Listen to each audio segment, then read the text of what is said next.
Olá, meus amigos. Vamos então à primeira aula do nosso curso sobre a temática do livro A Questão Espiritual dos Animais. A primeira pergunta que se faz quando a gente estuda a verdadeira natureza dos animais é essa, né? Os animais têm alma? Os animais são figuras espirituais? Quando eu comecei a estudar esse assunto, eu busquei nas obras básicas da codificação, André Luiz, Emmanuel, na Revista Espírita. Bem, no primeiro volume, no primeiro artigo da Revista Espírita de Kardec, de janeiro de 1866, olha o artigo que eu encontrei com o título As Mulheres Têm Alma. Eu fiquei muito preocupado, eu disse, meu Deus, né? Mas depois eu fui ver, Kardec estava só por o fato do preconceito que sempre existiu em eles. E eu fui procurar no ano de 1500 e alguma coisa, houve um concílio da Igreja Católica onde foi discutido esse tema, se as mulheres tinham alma. E realmente, por uma votação bem apertada, por 2 votos, nós acabamos sendo aprovadas como seres que tinham alma, né? E depois, buscando ainda uma literatura sobre isso, eu comecei a ver que as mulheres passaram a ser consideradas seres com alma a partir desse concílio de Macon, na Gália, no ano de 585. Bem, se os escravos também eram seres que eram considerados sem alma, os escravos índios no século XVI, os escravos negros até final do século XIX, também isso já está resolvido, nós precisamos agora resolver a questão dos animais, não é? Quem é da minha faixa etária vai se lembrar do filme O Pagador de Promessa, que é um filme brasileiro que foi premiado no Festival de Cannes. Esse filme conta a história de um caboclo, Zé, que tinha um burro. O burro ficou doente, ele fez uma promessa, que se o burro se curasse, ele levaria uma grande cruz dentro da igreja. Como o burro se curou, ele foi pagar a promessa. Quando chegou na porta da igreja, o padre perguntou qual era a promessa que ele tinha feito. Quando ele falou que era para um burro, o padre ficou muito assustado. Não, o burro não é objeto de promessa. E não deixou que ele entrasse na igreja com a cruz para pagar a sua promessa, né?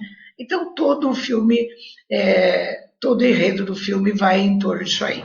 Bem, então, isso mostra o caráter antropocêntrico de várias das instituições que existem, inclusive da religião institucionalizada.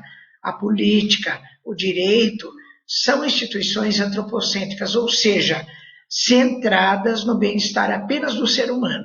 Imagina os animais, então, nesse contexto do antropocentrismo, são considerados seres sem alma, sem sensibilidade, ou seja, são considerados como coisas. Eu cheguei à conclusão que o fato de considerar que ser vivo, seja qual for ele, não tem alma, é uma mera estratégia para exercício de poder, né?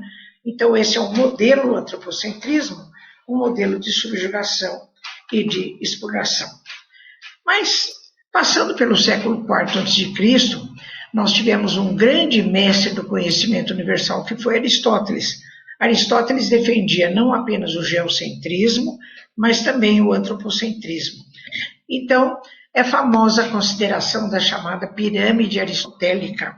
Ele considerava os animais mais simples na base da pirâmide, depois ia subindo, e lá em cima o ser humano em destaque.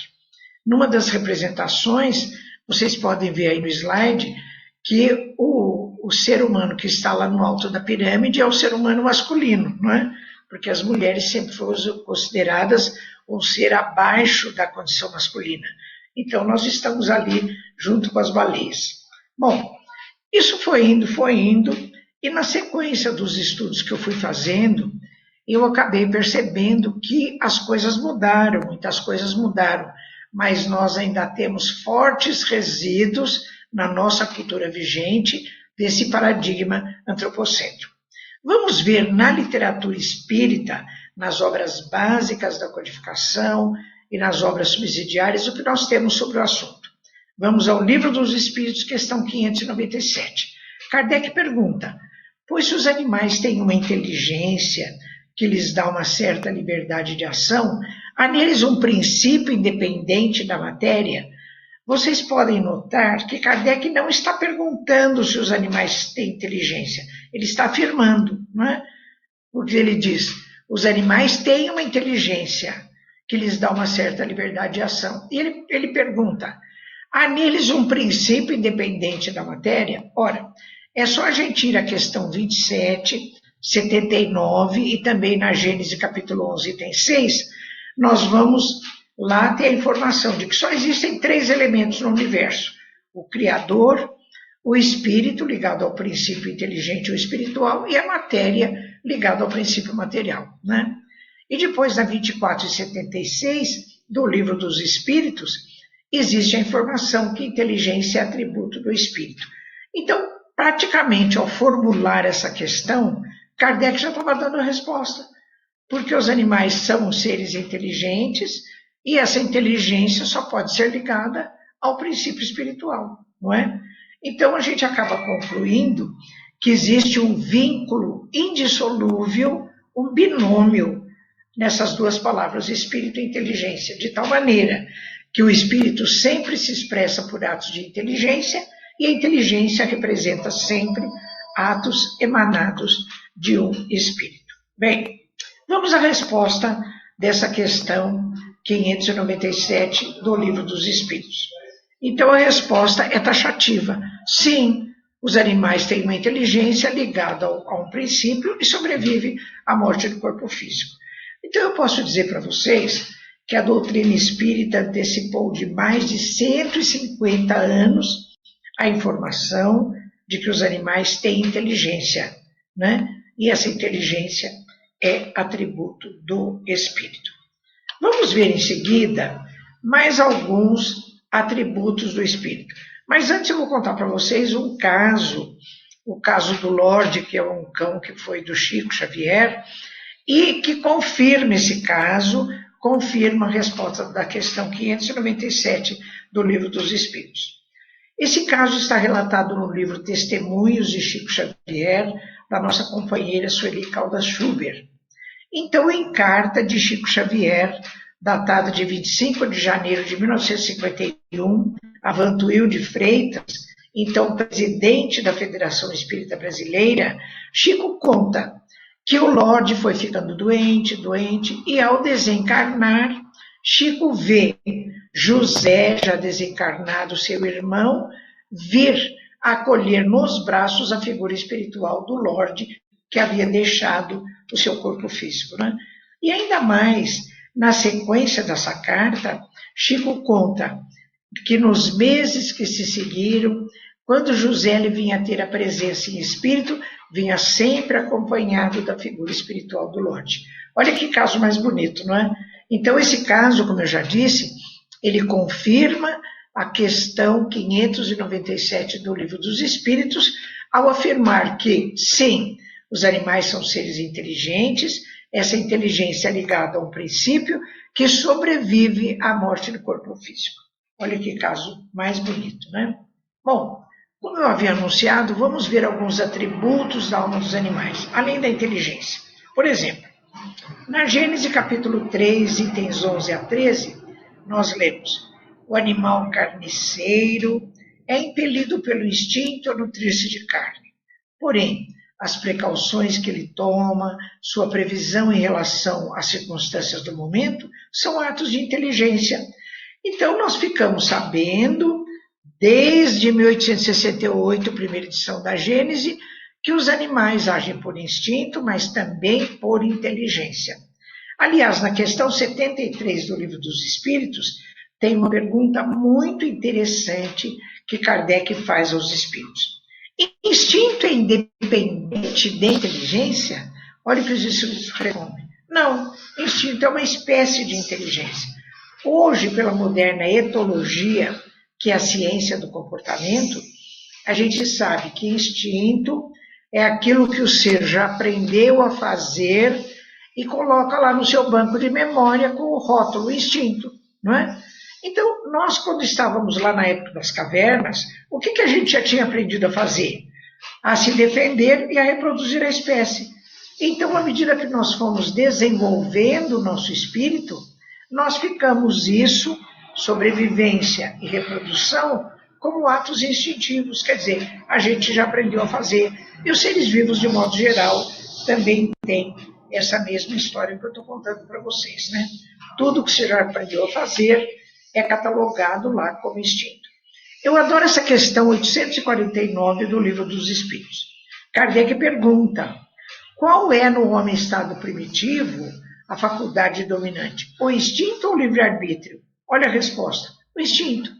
Então, quando a gente estava lá na época das cavernas, as primeiras encarnações humanas do planeta, a nossa faculdade não era cognitiva, relacionada ao lobo frontal, mas era simplesmente a faculdade dominante, era instintiva, ou seja, nós só tínhamos aprendido a sobreviver e a reproduzir a nossa própria espécie, né?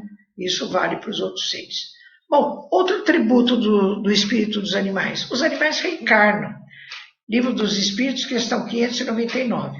Kardec pergunta: a alma dos animais pode escolher a espécie em que prefere encarnar-se? Então, quando eu vejo lá em casa a minha gatinha, a Piquita, eu fico pensando, será que ela poderia depois escolher encarnar como uma onça pintada, né? Não. Os animais não têm o livre-arbítrio suficientemente desenvolvido para poder optar por uma encarnação em que prefeririam encarnar-se. Isso é feito por espíritos humanos que presidem o programa reencarnatório dos animais. Na 601 do Livro dos Espíritos, Kardec pergunta: os animais seguem uma lei progressiva através do processo encarnatório como seres humanos? Sim, os animais também progridem através do processo encarnatório. Animais e consciência. Acho que vocês estão dizendo, a Emília está acusando, né?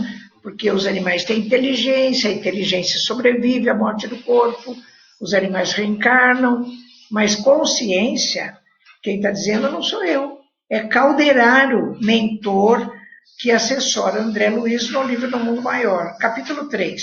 Lá está escrito: a crisálida da consciência, que reside no cristal a rolar na corrente do rio, aí se acha em processo liberatório.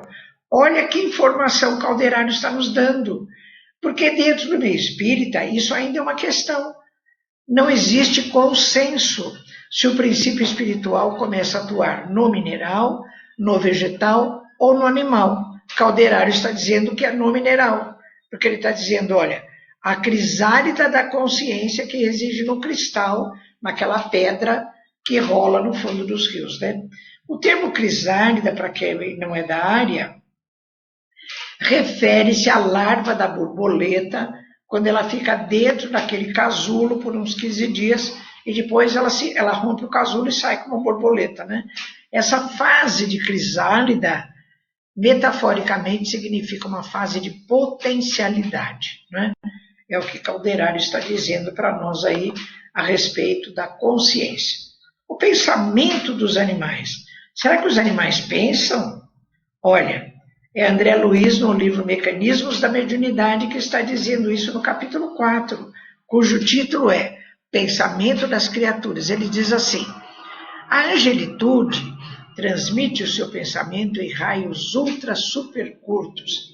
Quem quiser saber como isso funciona, vai no livro No Mundo Maior, de André Luiz, capítulos 4 e 5, e veja o caso de Cipriana. Quem leu o livro vai se lembrar.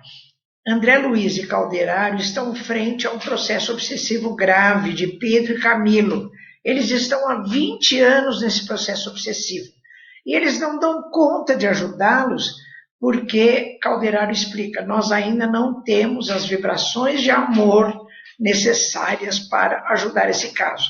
Então chamam Cipriana, que já vibra em raios ultra super curtos, e ela ajuda Pedro e Camilo.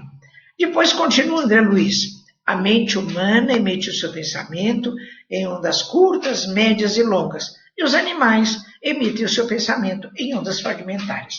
Agora, eu gostaria que vocês fossem ao livro Evolução em Dois Mundos, de André Luiz, primeira parte, capítulo 10, e segunda parte, capítulo 18, em que André Luiz conta como aquele homem que ele chama de infraprimitivo, ou seja, que se relaciona às primeiras encarnações humanas no planeta, ele ainda tinha esse pensamento fragmentário e depois ele foi, através da postura ereta e da aquisição da linguagem falada, ele foi organizando o seu pensamento para torná-lo contínuo. Então, é um assunto muito bonito, né? A gente pode estudar isso com mais profundidade. Ainda no livro Evolução em Dois Mundos, de André Luiz, nesse capítulo 18, na segunda parte, existe uma pergunta. Dentre todos os animais superiores abaixo do homem, qual é o detentor de mais dilatadas ideias fragmentos? Olha que resposta interessante. Os cães, os macacos, os elefantes, os moares, os gatos e os equídeos. De vossa experiência usual, mais amplamente dotados de riqueza mental, com uma introdução ao pensamento contínuo. É claro que eles não vão, de repente, mudar de pensamento fragmentário para pensamento contínuo. Mas, digamos, dos animais que convivem conosco, são aqueles que já têm a sua mente mais dilatada em termos de pensamento fragmentário, né? Então, são assuntos realmente muito bonitos. Continuando o nosso estudo. E o papel do cérebro? É calderário também, no livro No Mundo Maior, de André Luiz, nos capítulos 3 e 4, que ele diz: o cérebro é o órgão sagrado de manifestação da mente, em trânsito da animalidade primitiva para a espiritualidade humana. Eu lembro que essa primeira edição desse livro, No Mundo Maior, é de 1947. Então, desde aquela época, a gente já sabe uma coisa que a ciência depois vai demonstrar, que o modelo de organização do cérebro humano é herdado do modelo de organização do cérebro dos animais.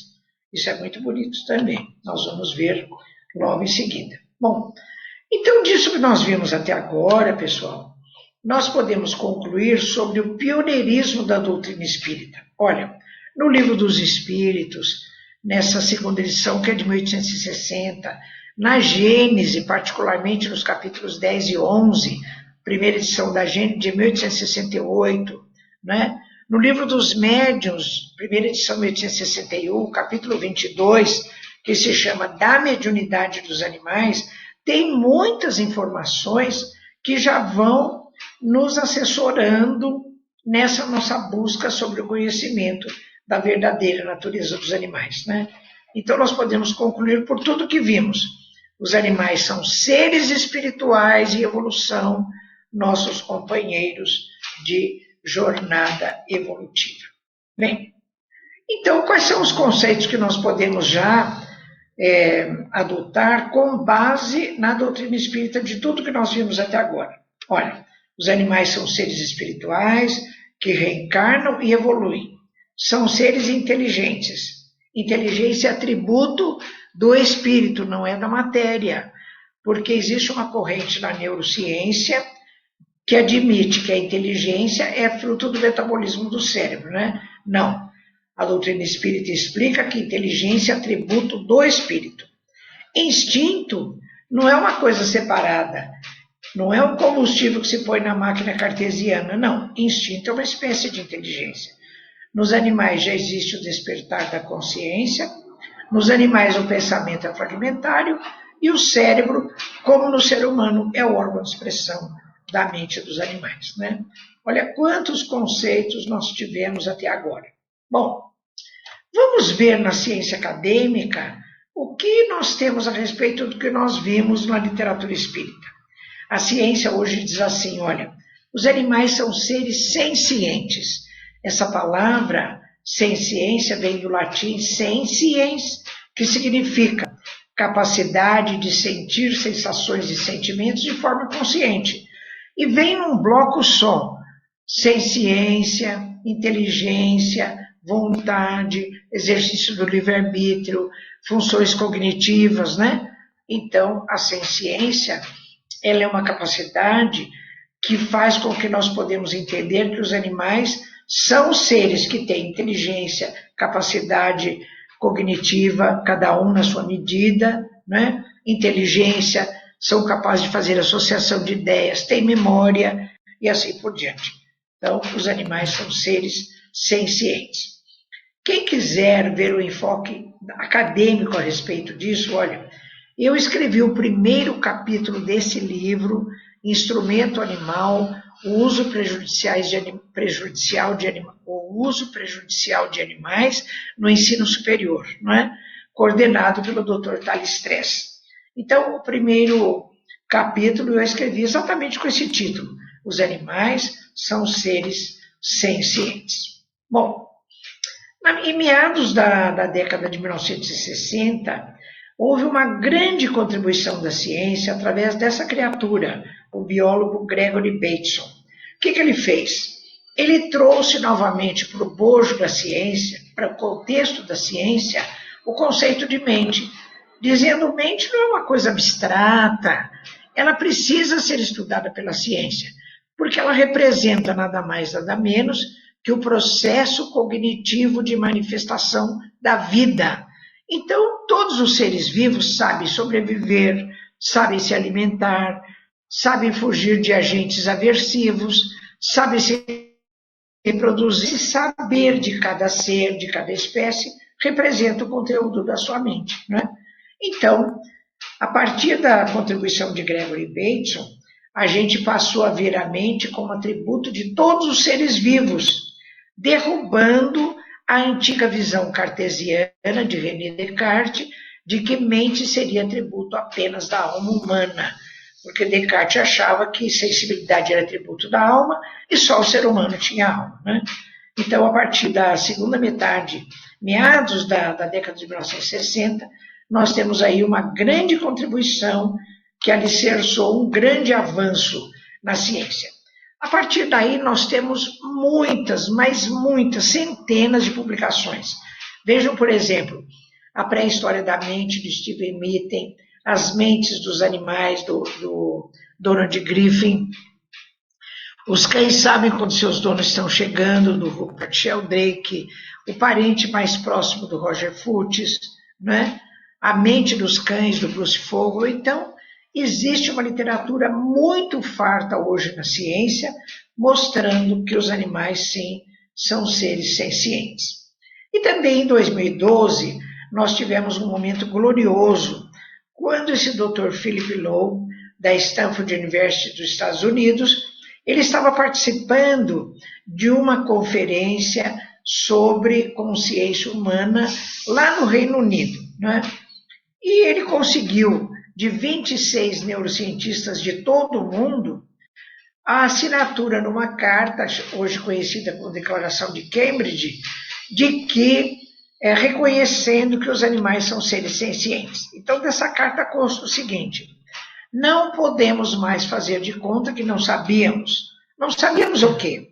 Que mamíferos, aves e até alguns invertebrados, como os polvos, têm consciência. E ele ainda justifica essa declaração dizendo assim: as mesmas estruturas cerebrais que no ser humano são utilizadas para a manifestação da consciência, também existem nesses animais. Como não existe estrutura nem órgão sem função, então nós estamos deduzindo que essas estruturas existem para dar vazão, para dar demonstração desse atributo da mente dos animais, que é a consciência, né? Bom, hoje existem estudos muito bonitos a respeito do cérebro dos animais e da sua relação com a mente. Por exemplo, eu cito um deles, de Hendricks e colaboradores. O que eles fizeram? Eles estudaram a marcação de áreas cerebrais em cães mediante ressonância magnética funcional.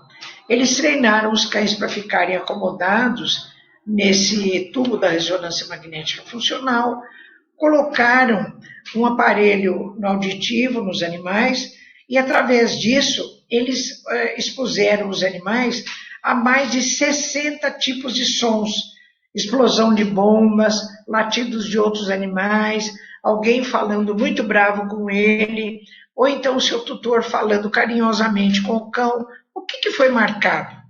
foram marcadas áreas do córtex cerebral dos cães.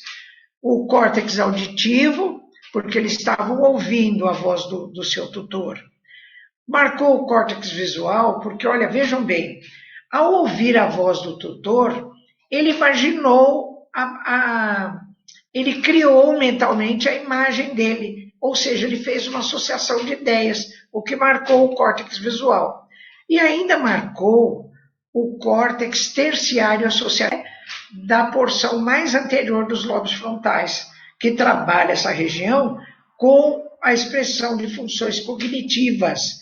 Então, eles concluem, os autores, olha, as áreas de percepção e de processamento da voz também existem nos cães, com um padrão funcional semelhante ao apresentado pelos seres humanos.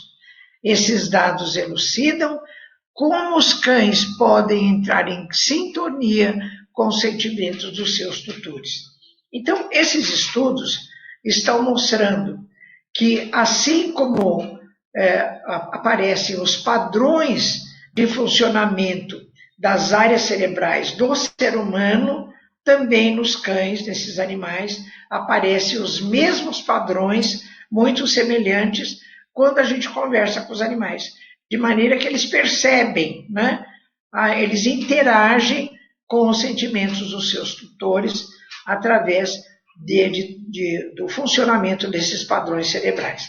Então, moral da história de tudo que nós falamos até agora: espiritismo e ciência acadêmica são concordantes quanto ao fato de que os animais têm mente, têm inteligência, têm consciência, e o papel do cérebro também, que é um papel de expressar o conteúdo mental dos animais. Isso na corrente dualista, né?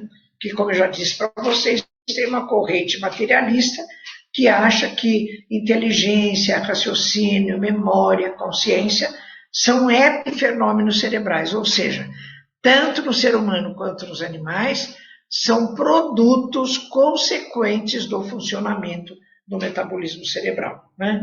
Então, esse conhecimento de que os animais são seres espirituais encarnados em sucessivas etapas do seu processo evolutivo, falta ainda a ciência materialista concluir, porque esse conhecimento a ciência espírita já tem, né? Então, nós temos um conhecimento pioneiro em relação à ciência acadêmica. Falta ainda a ciência acadêmica, essa informação que nós já temos de sobeja há mais de 150 anos, né?